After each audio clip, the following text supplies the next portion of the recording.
প্রিয় দর্শক, আপনারা দেখছেন বালিয়াঘাটটা হাতনাবাদে চোরের উপদ্রব বেড়েছে। আপনারা সাবধানে থাকবেন। গত রাত্রে বেশ কয়েকটি বাড়িতে বালিয়াঘাটটা হাতনাবাদের বেশ কয়েকটি বাড়িতে চুরি হয়েছে। বেশিরভাগই মোবাইল চুরি করছে, তারা নগদ টাকাও চুরি করছে ঘরে ঘরে ঢুকে। তাদের সাহসের প্রশংসা করব না কি বলবো সেটা আপনারাই করবেন। কারণ এই চোর বাড়ি বাড়ি ঢুকছে এবং ফজরের আগে পিছে অর্থাৎ রাত ৪টার পর ৪টা থেকে ৫টার মধ্যে তারা এই চুরিটা করছে। হাতনাবাদে চুরি করতে গিয়ে চোর ধরা পড়েছে, ৩ জন পালিয়ে গেছে। তা আপনারা দেখছেন, এটা হচ্ছে চোর, নাম হচ্ছে আরিফুল। চাঁপাইনবাবগঞ্জ সদর উপজেলার পিটিআই বস্তিতে তার বাড়ি। তার স্ত্রী এবং তার মা এসেছে। এটা দেখছেন পিছন থেকে, যেটা এটা ওর স্ত্রী। পুলিশ এসে চোরকে উদ্ধার করে নিয়ে গেছেন এবং স্থানীয় মেম্বার এবং বেশ কয়েকজনকে সাথে নিয়ে গেছে মামলা দায়ের করবে বলে। তো আপনারা সাবধানে থাকবেন, সচেতন থাকবেন এবং ঐক্যবদ্ধ থাকবেন। এই চোরের বিরুদ্ধে আপনারা অবশ্যই সচেতন থাকবেন। তো এই চোরকে হালকা উত্তম মধ্যম দেওয়া হয়েছে।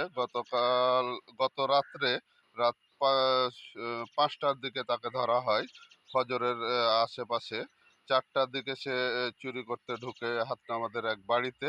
সেখানেই জনগণ ঐক্যবদ্ধভাবে তাকে ধরে ফেলে এবং ৩ চোর পালিয়ে যায় অটো নিয়ে। তো তার কাছ থেকে মোবাইল উদ্ধার করা হয়েছে, আর বাকি মোবাইলগুলো অন্যদের কাছে ছিল বলে সে স্বীকার করেছে। তার নাম হলো আরিফুল, পিতার নাম হলো দুলাল, বাড়ি পিটিআই বস্তিতে তার বাড়ি, চাঁপাইনবাবগঞ্জ সদর উপজেলার পিটিআই বস্তি।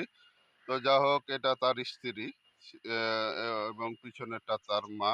থানায় নিয়ে গেছে, দেখা যাক কি হয়।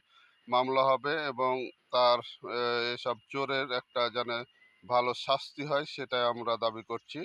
তো আপনারা চোর ধরবেন এবং সাবধানে থাকবেন, মোবাইল সাবধানে রাখবেন। এসব ছিচকে চোর না মহান চোর, এটা আপনারা বলবেন। এই চোরের হাত থেকে কিভাবে রেহাই পাবেন সেটাও আমাদের স্রষ্টার কাছে, আমাদের আল্লাহর কাছে দোয়া করা ছাড়া কোনো উপায় নেই এবং আমরা ঐক্যবদ্ধ থাকতে হবে। এটা হচ্ছে বড় কথা। এই চোরের উপদ্রব চারিদিকে বৃদ্ধি পেয়েছে এবং এটাই প্রথম আমাদের বালিয়াঘাটে হাতনাবাদে চোর ধরা পড়েছে। তো যা হোক, থানায় নিয়ে গেছে পুলিশ, কি করে দেখা যাক। আশা করি তার প্রাপ্য শাস্তি পাবে সে এবং বাকি চোরদেরকে ধরতে পুলিশ এবং জনগণ ঐক্যবদ্ধভাবে কাজ করবে এই আশাই করছি। আমাদের বালিয়াঘাট হাতনাবাদে প্রচুর চুরি হচ্ছে, চারিদিকে শুধু চুরির গল্প শুনছি। তো শেষ পর্যন্ত ভিডিওটি দেখার জন্য আপনাদের ধন্যবাদ জানাচ্ছি। ভিডিওটি শেয়ার করে অন্যদের দেখার সুযোগ করে দিবেন, কারণ এই ভিডিও দেখে হয়তো অনেকে সচেতন হবেন, চোরদের চিনতে